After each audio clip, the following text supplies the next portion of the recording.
Alors, nous sommes ici sur un affleurement de roches métamorphiques qui se caractérise par cette orientation. On parle de schistosité. Pour parler de la roche, on la désignera sous le nom de schiste, puisqu'il y a la présence de minéraux phyllosilicates, les argiles ou les micas. En l'occurrence ici, ce sont les micas qui sont présents et qui donnent ce feuilletage à la roche. Dans cet affleurement de roches métamorphiques, nous voyons une orientation bien caractéristique. Il s'agit de schistosité, dans laquelle apparaissent des lits de mica très clairement orientés. On voit également la présence d'un minéral blanc qui suit cette schistosité, mais qui est beaucoup plus épais. Si on teste ce minéral blanc, on s'aperçoit qu'il s'agit d'un minéral à la cassure quelconque, pas de plan de clivage. Si l'on fait un test de dureté, on va rayer le verre. Je ne suis pas sûr qu'on entende le crissement, mais vraiment là, j'ai réussi à rayer le verre. Il s'agit donc de quartz. Alors attention, nous avons employé volontairement le terme phyllosilicate à la place de celui de mica, puisque les minéraux que nous trouvons dans les schistes n'ont pas toujours les critères de reconnaissance que nous avons adoptés pour l'identification des micas. En fait, il s'agit de minéraux intermédiaires entre les argiles et les micas. Il est donc normal de trouver, en fonction du degré de métamorphisme qui a affecté la roche, une suite continue entre les minéraux argileux faiblement métamorphisés, on va parler de phyllosilicates, et ensuite leur transformer en métamorphisme plus intense que sont les micas.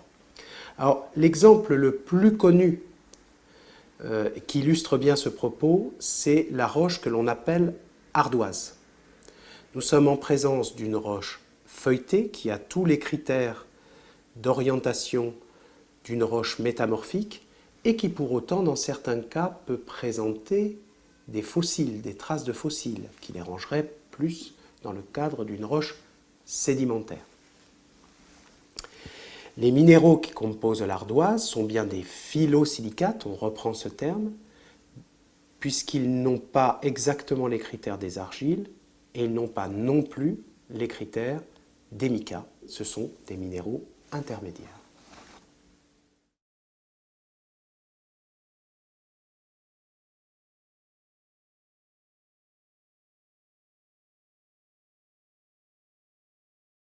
Il s'agit ici d'un affleurement de roches métamorphiques.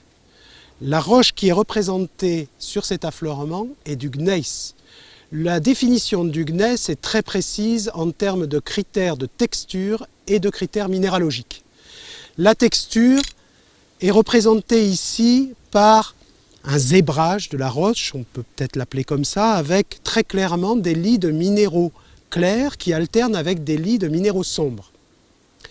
C'est la première chose, c'est le premier élément. En termes de minéralogie, ces minéraux clairs sont essentiellement le quartz et le feldspath.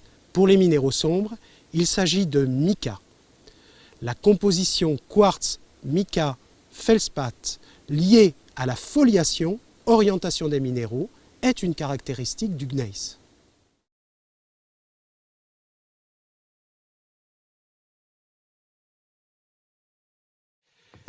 Nous nous intéressons à une roche métamorphique appelée marbre. Il s'agit d'un calcaire entièrement recristallisé sous l'effet de la pression et de la température. Sorti de son contexte, cet échantillon sera très difficile à distinguer de son analogue sédimentaire, le calcaire. En fonction des objectifs que nous nous sommes fixés, cela ne posera pas de problème, dans la mesure où nous avons identifié la calcite composante de cette roche et sa texture, et donc défini ses propriétés. Pour soulever l'indétermination, il faudrait retourner sur le terrain pour voir dans quel contexte géologique a été trouvé l'échantillon. S'agissait-il d'un contexte métamorphique ou alors d'un contexte sédimentaire?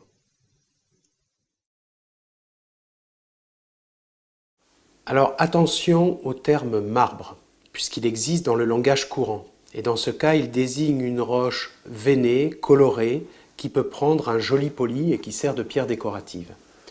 Pour les géologues, le marbre est bien un calcaire métamorphique. Là où les deux appellations se rejoignent, c'est lorsqu'on évoque par exemple le marbre de Carrare.